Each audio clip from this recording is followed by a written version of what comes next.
Ankafaliana ndray tompoko lasy tompoko vavy no tsy diako ny tokantranonao amin'ny ty arivany alatsinainy fa 10 ny volana Jolay ity ary manasanao anaraka ny hetsika ara-pandalantsana tena eto amin'ny Kultiv FM amin'izao arivariva izao.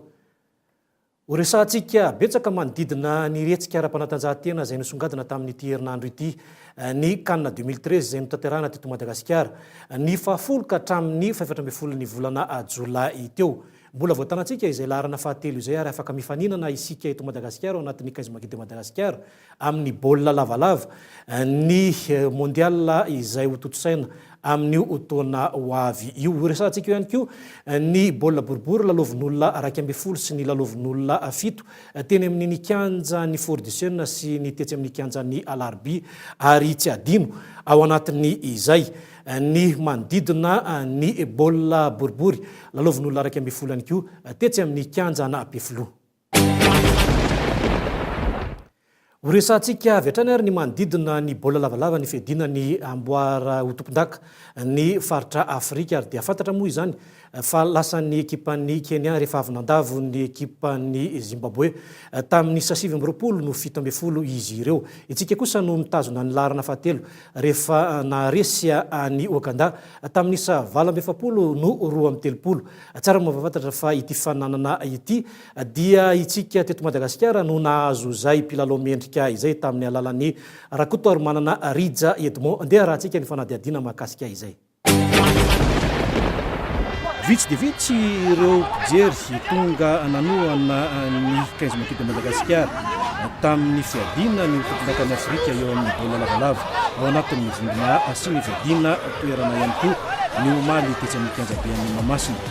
Mahazo mandao zay mandao fa ny vady aman-janakay tsy nandao anay zay ngamba aloha zava-nisy mbola izy daholo eo ambony reo fa ny hoe Coupe du Monde mbola misy dingana ray aloha amin'ny herintaona amin'ny Provia dia heverina fa hoezahana ny azo azy. Manao ahoana kosa ny hevitry ireo mpilalao? Mpilalao amin'ity taona tena fofona ity manao manasa-dalana tamin'ny Zimbabwe ohatrany somary miova kely zany le taktika le Zimbabweana tamin'ny fizaram-potoana faharoa fa tsika nanana ny lalao napetsaka nianterenera zany tamin'ny fizaram-potoana voalohany dia netaka zany zareo Zimbabweana nanohatra an'izay lalao antsika izay fa tsy nitazona an'ilay lalao an-tany voalohany izy.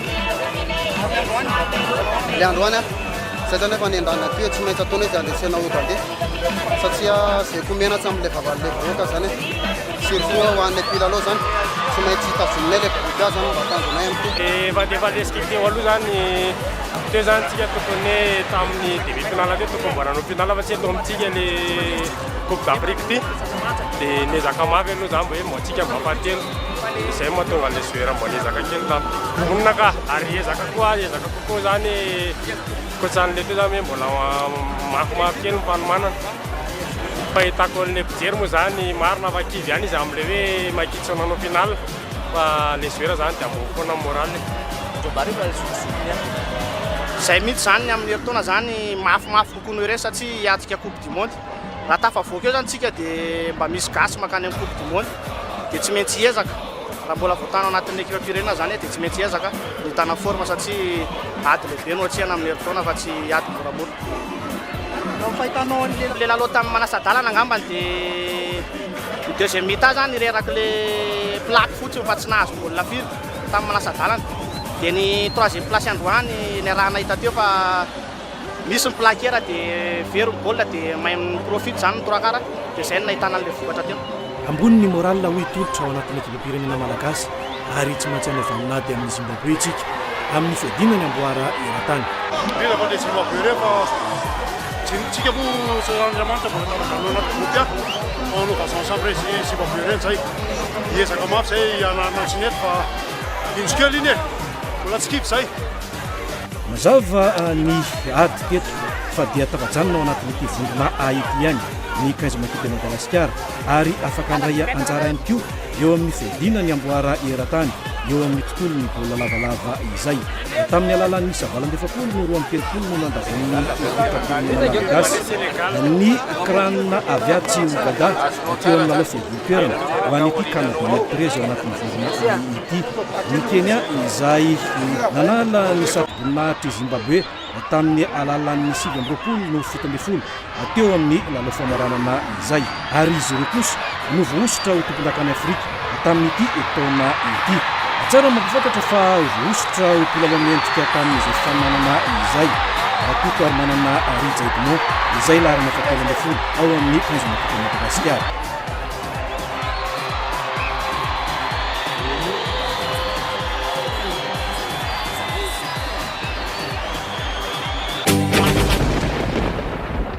Ny baolina boribory lalaovin'olona 12 kosa dia niakatra tetsy amin'ny kianja n'Alarby ny omaly ary dia nanao ny lalao famaranana ihany koa izy ireo.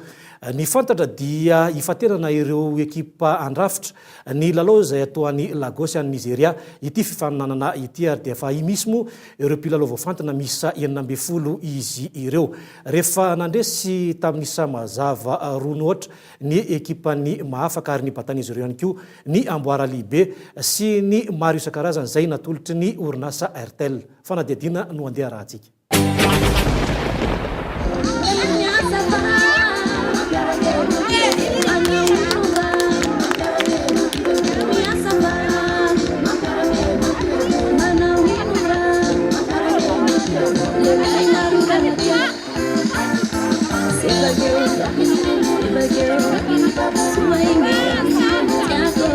Tosomaly teny amin'ny kianjan'ny Alarby ny dingan'ny famaranana ho an'ny Airtel Jeune Talent andiany 2013 izay nifatenana ireo mpilalao 12 isolitenantsika amin'ny faninanana atao an'ny Lagos Nigeria amin'ny volana septambra ho avy izao.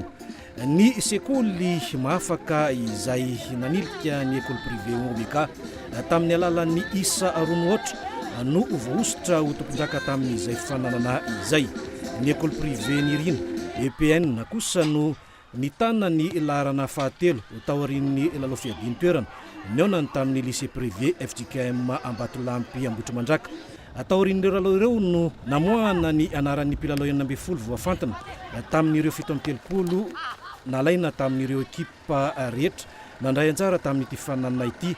Ny abesy ny fahaizana no nanavahana ireo mpilalao 12 isolitena atsika amin'ny Airtel Jeune Talent africaine hoy ny tompon'andraikitra amin'ity fifatenana ireto tanketsan'ny baolina kitra sy ny hoavin'ny baolina boribory lalaovin'olona 12. Ny tsara omariana tamin'ity taona ity dia sekoly no ekipana sekoly zany no misafidiana andray anjara ka ny ekipa mandresy amin'ny Airtel Jeune Talent 13 dia hotoloran'ny Airtel fanomezana lehibe. Izy io zany tsy atao lelavola fa arakaraka izay vinavinana fikasan'ilay sekoly atao dia hotoananay ilay vinavinana. Betsaka ny ezaka mbola atao na izany naty izany nefa dia atao anatin'ny famatorana tanteraka ary nafahana ihany koa ny tily sy ny jery ireo mpilalao king sady mahay ihany koa ny tompon'andraikitra amin'izao fotoana izao.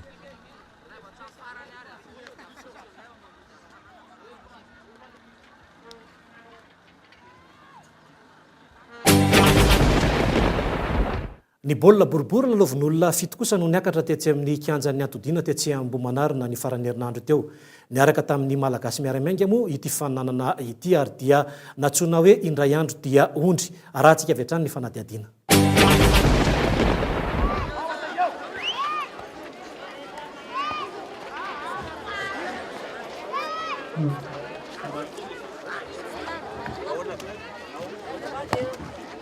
Mivelatra amin'ny fampandrosoana ny tanora ny amin'ny faritra Ambohimanarina iny amin'izao fotoana izao. Ny alana indrindra amin'ny resaka fidonana donam-poana sy ny fidorohana zava-mahadomelona ihany koa ny tanjon'ny mpikarakara amin'ny baolina boribory lalovin'olona fito eny ambony kianja ka natonga azy ireo iantso ireo fokontany marobe manodidina iny faritra Ambohimanarina iny. Antony etsika tony eto amin'ny fokontany Ambohimandrosa eto zany zao kianja tidina moa zany tena lalàn'ny olona an'ity dia fampiraisana sy fampionana ny club rehetra eto amin'ny faritra Ambohimanarina. Ny mpandray anjara eto zao eo amin'ny ekipa eo amin'ny 10. Betsaka ny ezaka izay ho karakaraina manodidina ity resaka momban'ny foot assist ity izay atao eny amin'ny faritra Ambohimanarina iny. Ny tanjonay zany zao dia ny mba ahafahan'le tanora rehetrarehetra zany mampiseho ny traikefany satria misy koa zany aloha amin'ny ivelan'ny faritra Ambohimanarina ihany koa mandray anjara eto. Ny tena marina aloha eto amin'ny faritra Ambohimanarina ihany zany ny tena nieritreretinay fa raha misy moa tonga ny avy any ivelany raisinay an-tanandroa izy. Fanomezatoky ireo tanora amin'ny idiran'izy ireo any anatin'ny sehatry ny matianina sy ny club anisan'ny matanjaka eto an-drenivohitra ihany koa no tanjona ary isy ihany koa ireo fampiofanana amin'ny fivoahan'izy ireo any ivelany raha toa ka ilaina izany. Ity fifananana ity moa dia natsoina hoe foot assist open izay indray andro dia azahoana ondry. Teo amin'ny kategoria famaranana raha ny ekipa Nanosy Vavaka nivoaka mpandresy tamin'ny isa rainy ohatra raha ny fandona tamin'ny ekipan'ny Ambomiadana. Tanjombe dia niondrika teo amin'ny ekipan'ny Andraro tamin'ny isa rainy telo. Teo amin'izay lalao famaranana izay ara dia nandresy mazava tamin'ny isa tokana ny ekipa Nanosy Vavaka izay nifanandrana tamin'ny ekipan'ny Fokontany Andraro. Ary dia izy ireto ihany koa no nibata ny ondry mifa. Ny faharoa kosa dia notolorana kopy sy medaly.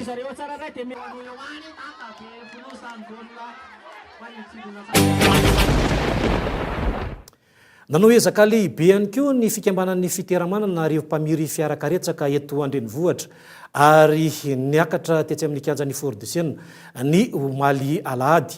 Atao anatin'izay fifananana izay dia niadina omby mifa avokoa ireto lalao famaranana telo ireto ary dia fantatra fa ny ekipan'ny Ambodivona nandresy mazava tamin'ny isa tokana rainy tsy misy raha niona tamin'ny mpamily fiarakaretsaka avetsy amin'ny Astazone avetsy amin'ny Fasan'ny Karana. Ny fanadihadiana no andeha raha antsika.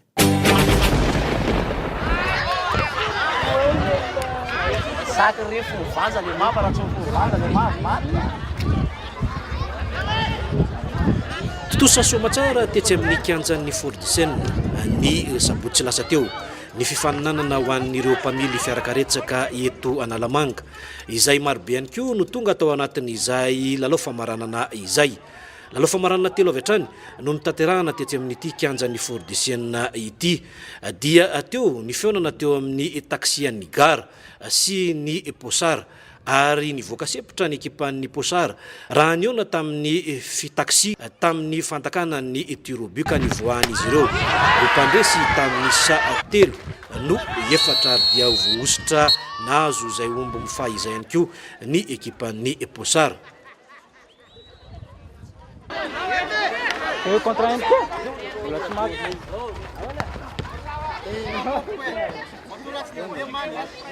Teo amin'ny lalao faharoa kosa nionan'ny mpamily fiarakaretsaka avetsy Ambotso sy ny avetsy Tsimbazaza izay nivoahany ity voalohany mpandresy tamin'ny isa telo no roa natsoina hoe match de défi moa ity etsika iray ity. Zany misaotra betsaka amin'le taxi izay nandray anjara tamin'ity tourna voalohany ity mangataka amin'ny fivoriana manaraka mba ho avy daholo ireo taxi rehetra izay vonona nandray anjara.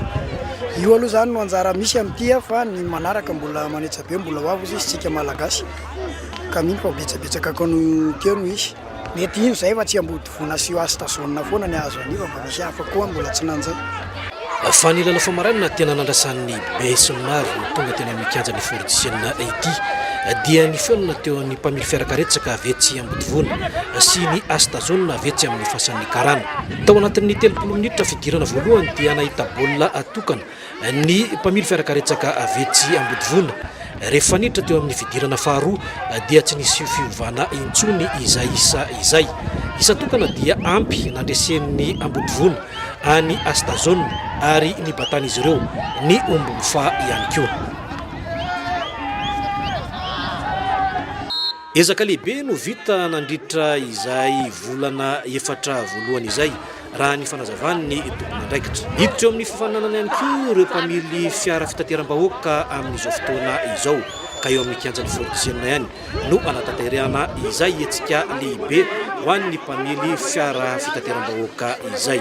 Ny fikambanana fiteramana zany dia ikarakara lalao ho an'ny zotra zany Antananarivo sy manodidina tournoi urbaine sy suburbaine zany izy io ka ireo mpikirakira ao anatin'ny sehatry ny fitateram-bahoaka zany no karakaraina ao anaty tournoi taxi ty dia manomboka amin'ny asabotsy zao no andeha io fifananana io araky ny mahazatra zany araky ny fanaovan'ny tournoi fiteramana fikambanana fiteramana dia omby foana no amboara atolotra ho an'ny voalohany omby lehibe dia ho an'ny faharoa ondry ho an'ny fahatelo misy maillot sy baolina omena io ka ny fanaovana séance de travail sy ny réunion technique zany miaraka amin'ny mpitatana rehetra sy ny capitaine d'équipe dia ao amin'ny fokotanina ny sana eo amin'ny farany 193 amin'ny asabotsy raiky roapolo jolay izao dia ny fanombohan'ny fifaninanana dia ny sabotsy fito amby roapolo jolay eto amin'ny kianja eto ihany dia takzay zany dia efa manasa antsika rehetra zany izay vonana andray anjara amin'ny tournoi intercoopérative urbaine suburbaine eto Antananarivo sy ny manodidina andray anjara raha ny fanirian'ny mikarakara dia ho tonga hatrany amin'ny 10 nisan'ny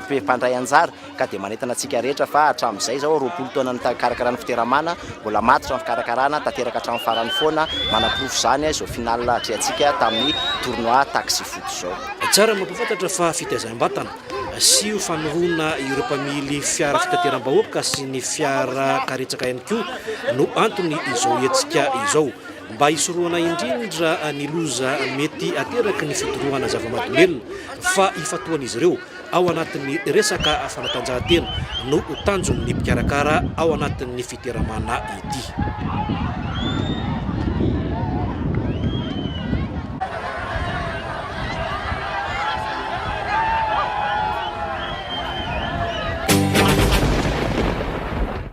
Nanatanteraka hetsika lehibe ihany koa ny ONG Grain de Bitume tetsy amin'ny kianjan'ny 17 hektara no nanaovan'izy ireo ity hetsika ity fampitezaina ho fampivoarana ireo tanora no antony izay hetsika izay andeha raha antsika ny fanadihadiana mahakasika izany.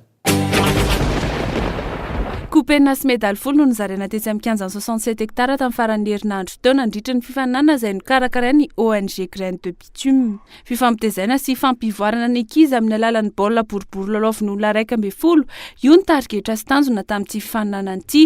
Miditra amin'ny andian'ny fahaenina ny hetsika taorian'ny taona 2024. Amin'ny tournoi foot inter ONG azy moa dia anisan'ny fepetra takiana ho an'ireo ankizy mpandray anjara ny mampikambana anatina ONG iray. Nozaraina isa tsokajy nahitana vondrona 2 ary ireo mpikambana folo nandray anjara ka toy izao ny vokatra. Teo amin'ny Poussin dia norom-bahan'ny Domino izay manana isa 4 ny kopy. I Sofaniry kosa no nibata ny kopy faharoa teo amin'ny sokajy Benjamin manana isa 2 izy. Ny sokajy Minima kosa indray dia mbola lasa ny Domino ihany ny kopy manana isa 4 izy ireo tamin'izany. Ny ekipa ny Energy kosa nandrombaka ny antsasaky ny kopy teto satria kopy telo tamin'ireo enina lahatra ny nentin'ny noty tamin'ny sabotsy teo amin'ny sokajy cadet, junior ary vehivavy. Ankoatry ny fizarana kopy moa dia nisy ihany koa ny fizarana medaly ho an'ireo mpilalao mendrika indrindra. Totosa tamin'ny faran'ny herinandro teo ny fananana ho an'ny section Antananarivo renivohitra ho an'ny tontolon'ny baolina lavalava ary ny ady ihany koa ny fihaonana teo amin'ny FTC sy ny JSTA ary tao anatin' izay fihaonana izay nampivarana ihany koa ny tontolon'ny baolina lavalava ao anatin'ny fidina ny ho tompon-daka ny section izay ny fanadihadiana no andeha rahantsika. Niditra tamin'ny andro faharoa tamin'ny sabotsy teo ny dingan'ny fanintsanana ho an'ny fifaninanana eo anivon'ny section Antananarivo renivohitra ho an'ny baolina lavalava. Nahatratra 12 ny filovana nandray anjara ho an'ny diviziona voalohany raha 9 kosa izany ho an'ny diviziona faharoa.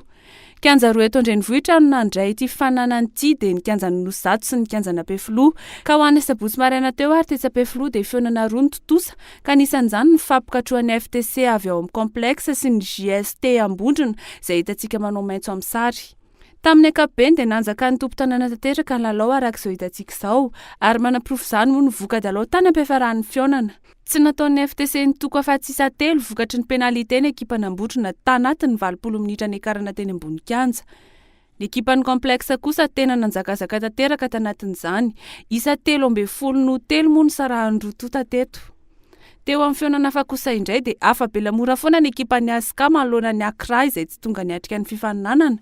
Ny tanjona moa ny diviziona faharoa dia niakarana amin'ny diviziona voalohany ary ao amin'ny diviziona voalohany kosa indray dia nandraisana anjara amin'ny fifaninanana intersection hiatrehana ny Champions League amin'ny volana Desambra ny tarigetra. Aza dinona ihany koa ny manaraka ny hetsika izay ataon'ny avaradrano miaradi amin'ny farany herinandro avy izao ao anatin'ny hetsika lehibe tokoa no anaovan'izy ireo ny hetsika ara-panatanjahantena eny amin'ny faritry bypass iny.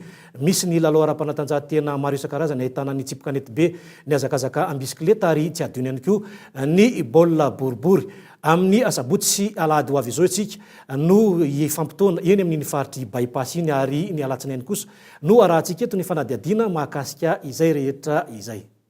Mankasitraka anao tokoa nanaraka ny fandarana Cool Sport teto amin'ny Cool FM Cool TV tamin'ity harivarivan'ny alatsinainy ity. Aza dinona ihany koa fa aoriana izao fandarana fanatanjahantena izao dia anaraka ny Megamaky ihany koa isika. Samy tsara ry tompoko lasy tompoko vavy.